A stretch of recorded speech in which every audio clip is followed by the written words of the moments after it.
Star welfare trust की president हूँ। हम यहाँ पर महिलाओं के लिए वर्क करते हैं। आज हम महिलाओं के लिए हो रहे अत्याचार के लिए हम एक श्रद्धांजलि मार्च निकाल रहे हैं, एक कैंडल मार्च निकाल रहे हैं, जिसमें आए दिन कोई ना कोई रेप हमें सुनने को मिलता रहता है। कभी महाराष्ट्र में, कभी राजस्थान में, कभी मद्रास में, कभी दिल्ली में, तो कभी हाथरस में। हाथरस में अभी एक कांड हुआ जिसमें मनीषा के साथ उसकी जुबान भी काट दी गई, उसकी रीढ़ की हड्डी भी तोड़ दी गई और उसकी गर्दन भी मरोड़ दी गई और बहुत बुरी तरह से उसका दुर्व्यवहार किया गया।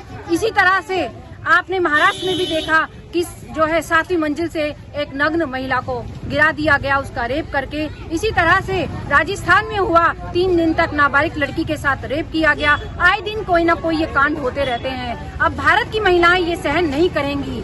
इन लोगों को इस तरह का दंड देना चाहिए कि ये हत्यारे कभी भी ऐसा कांड ना कर पाएं। उनको चौराहे पे लाकर सबके सामने मारना चाहिए और उनके जो गुप्तांग हैं उनको भी काट देना चाहिए। जिस तरह से वो रेप करते हैं, जिस तरह से वो अत्याचार करते हैं महिला के ऊपर, उसी तरह का अत्याचार उनके साथ होना चाहिए। आज हम ये इंसाफ लेने के लिए सारे के सारे यहाँ इकट्ठा हुए हैं। सभी मेरे साथ हैं। जय हिंद, जय भारत। और हम पुलिस से यही उम्मीद करते हैं और भारत के जो भी हमारे मंत्री हैं, प्रधानमंत्री हैं, उन सभी से हम यही हाथ जोड़कर विनती करते हैं कि हम महिलाओं को इंसाफ दिलाया जाए और इसका इंसाफ जल्द से जल्द हो। जय हिंद, जय भारत। नमस्ते, मैं Anita Gupta, advocate, chairperson sexual harassment committee, maintenance tribunal judicial member और माँ शक्ति अंतर्राष्ट्रीय संस्था की प्रेसिडेंट हूँ।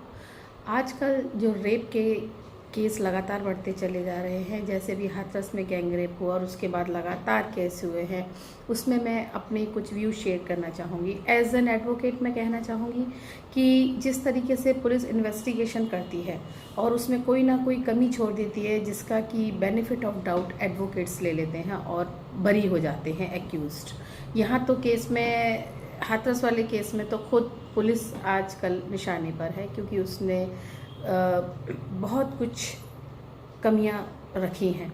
और as a sexual harassment committee chairperson मेरा ये कहना है कि जिस टाइप से मैं अपने कोर्ट्स में केसेस देखती हूँ कि ये केसेस इसलिए भी बढ़ रहे हैं कि लड़कियों को भी, मुझे लगता है कि उनको भी थोड़ा सा अभी और स्ट्रांग होने की ज़रूरत है। उनके अंदर सेल्फ डिफेंस, अपने आप को बचाने के लिए ये सारी चीज़ें होनी चाहिए, और ज़्यादा स्ट्रांग होने की ज़रूरत है। और अगर जहाँ तक कानून का सवाल है, जो अभी इस सरकार ने, मोदी सरकार ने अभी काफ़ी सारे संशोधन भी किए हैं निर्भया कांड के बाद।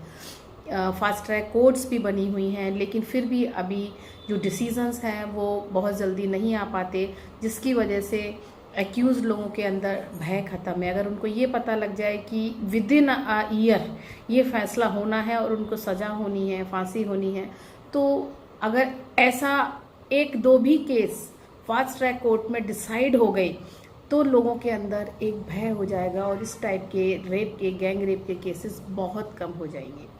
तो मेरा भी सरकार से अनुरोध है कि थोड़ी सी महिलाएं जो कि आधी आबादी है हिंदुस्तान की, उनके बारे में थोड़ा सा कानून को और सख्त करें।